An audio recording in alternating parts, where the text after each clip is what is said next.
కర్నూలు జిల్లా ఆలూరులో మాదాసి మధారి కురువల మహాసింహ గర్జన అట్టహాసంగా జరిగింది.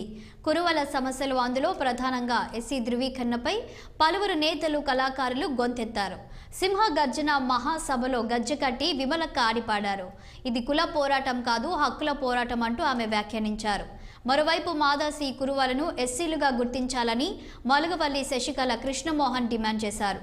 బహుజనులంతా ఏకమైతేనే రాజ్యాధికారం దక్కుతుందన్న ఆమె 1956లోనే ఎస్సీ కుల ధృవీకరణలో 31వ నెంబర్ ద్వారా గుర్తింపు ఇచ్చారని గుర్తు చేశారు. కానీ రెవెన్యూ అధికారులు మాదాసి మధారి కురువలకు కుల ధృవీకరణ పత్రాలు ఇవ్వడం లేదని మండిపడ్డారు. కర్నూలు జిల్లాలో 2 ఎమ్మెల్యే, 1 ఎంపీ సీటు కేటాయించిన పార్టీకే తమ మద్దతు ఉంటుందని స్పష్టం చేశారు శశికళ కృష్ణమోహన్.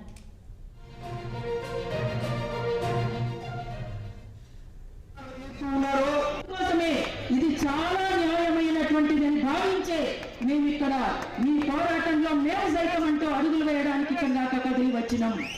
అందుకే